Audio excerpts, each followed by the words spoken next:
Bonjour tout le monde, aujourd'hui je vais vous montrer comment réaliser des torsades sur 2 mailles uniquement sans aiguille auxiliaire. Alors je vous ai déjà réalisé une vidéo pour vous montrer comment réaliser des torsades avec une aiguille auxiliaire, une autre sans aiguille auxiliaire mais où je vous faisais passer le fil d'une certaine façon pour tenir les mailles parce que c'était sur plus de 2 mailles. Et quand vous êtes sur 2 mailles, c'est vraiment beaucoup plus simple.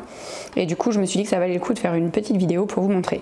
Donc les torsades sur 2 mailles, en fait ça ressemble à ça. Donc là c'est les torsades qui vont à droite et vous avez leur pendant des torsades qui vont à gauche. Je vous mettrai le patron de cette chaussette si ça vous intéresse. Ce sont les chaussettes Rémus Lupin, un patron que j'ai sorti en début de mois, début du mois dernier, non décembre, il est sorti en décembre de l'année dernière. Bref, je vous mettrai ça dans la barre d'infos si ça vous intéresse. Ce qui nous intéresse aujourd'hui, c'est de pouvoir réaliser ces torsades à droite et ces torsades à gauche sur 2 mailles de façon très rapide parce qu'en fait, si vous prenez une aiguille auxiliaire, vous perdez du temps à la prendre, l'utiliser, la reposer, la reprendre, l'utiliser, la reposer. Là, on fait tout d'un coup et on va gagner vachement de temps. Alors prenez vos aiguilles, on est parti.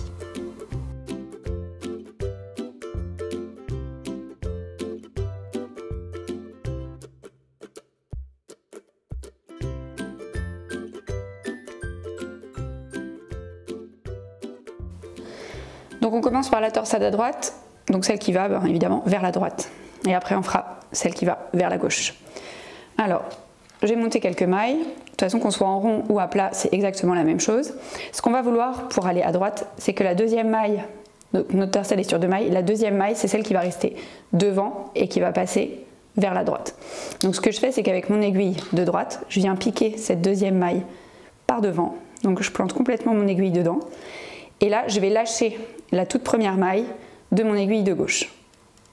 Bam, je la lâche et je la récupère par derrière. Comme ça, j'ai croisé mes 2 mailles. Ici, elles ne sont pas tricotées, donc maintenant, il faut que je les tricote. Donc, je repasse la maille qui est devant sur l'aiguille de gauche pour la tricoter. Hop. Je ressors mon aiguille. Vu que je veux tricoter à l'endroit, je viens piquer par devant.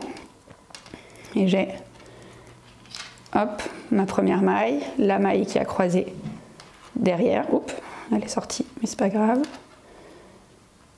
Et là j'ai croisé. Donc je vous remontre, on recommence exactement pareil. Donc ce que je veux, la deuxième maille qui croise devant et qui part à droite. Donc avec mon aiguille droite, je pique cette deuxième maille. Je vais m'apprêter à lâcher la première maille de mon aiguille gauche et à la récupérer tout de suite sur la même aiguille. La maille que j'ai passée sur l'aiguille droite, vu qu'il faut que je la tricote. Hop, je viens vraiment au bout de mes aiguilles, je la passe sur l'aiguille de gauche. Donc là vraiment on est toujours en bout d'aiguille, il n'y a pas le choix. Hop, je la ressors de mon aiguille droite et vu que je veux tricoter à l'endroit, je pique comme ceci et je tricote 1 et 2 mailles. Une troisième fois pour être sûr. Donc la deuxième maille, celle qui passe devant, je la pique avec mon aiguille de droite. Je lâche la première maille de mon aiguille gauche et je la reprends aussitôt. Je passe la deuxième maille que j'ai glissée sur l'aiguille droite sur l'aiguille gauche. J'ai tendance à serrer mes mailles, donc vous voyez, c'est pas une très bonne idée. Hop. Hop, je la repasse. Oula, tac. Et à nouveau, vu que je dois tricoter mes 2 mailles à l'endroit, hop, 1 et 2. Donc maintenant on va faire l'autre côté. Donc là c'était la torsade à droite, maintenant on va la faire à gauche. Cette fois-ci c'est la première maille qui doit rester devant. Donc avec mon aiguille droite je vais attraper la deuxième maille mais par derrière cette fois. Donc j'attrape ici. Je passe mon aiguille droite par derrière. Là je reviens pour vous montrer. Je vais lâcher la première maille de l'aiguille gauche et je la récupère par devant. Maintenant il faut que je tricote mes 2 mailles, donc celle qui est sur l'aiguille droite, je la repasse. Là. Ah, décidément. Je la repasse sur mon aiguille gauche. Et là je vais tricoter mes 2 mailles à l'endroit. Hop.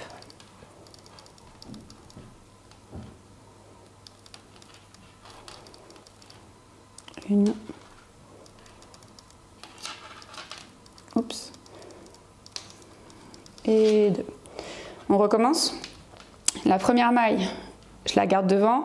La deuxième, il faut qu'elle passe derrière. Donc j'ai un piqué avec mon aiguille droite. Derrière. J'ai un peu serré mes mailles comme une brute. Hop. Je pique par derrière. Celle de devant, je la laisse tomber. Je la récupère par devant. La maille qui est sur l'aiguille droite, il faut que je la remette du coup sur l'aiguille gauche pour la tricoter. Hop, je ressors l'aiguille droite et je vais repasser par devant. Hop.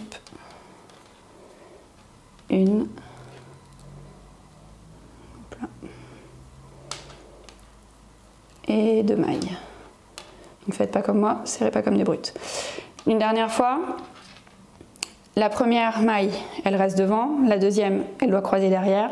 Donc avec mon aiguille droite, j'attrape par derrière. Je pique. On est ici. Je vais sortir mon aiguille gauche pour lâcher la première maille. Hop, tout de suite, on la reprend. Et je repasse la maille qui est sur l'aiguille droite sur l'aiguille gauche pour pouvoir la tricoter. Donc hop, et je ressors. Et là, j'ai tricoté mes 2 mailles à l'endroit. Hop. Une. Oula. Une et 2. Donc voilà, vous voyez, il n'y a vraiment pas besoin de jouer avec les fils ou quoi que ce soit. Il y a juste à lâcher une maille et à la reprendre tout de suite. Honnêtement, quand vous êtes sur des mailles comme ça, enfin des torsades comme ça, sur 2 mailles, il n'y a aucun danger à lâcher votre unique maille en fait, et à la reprendre tout de suite.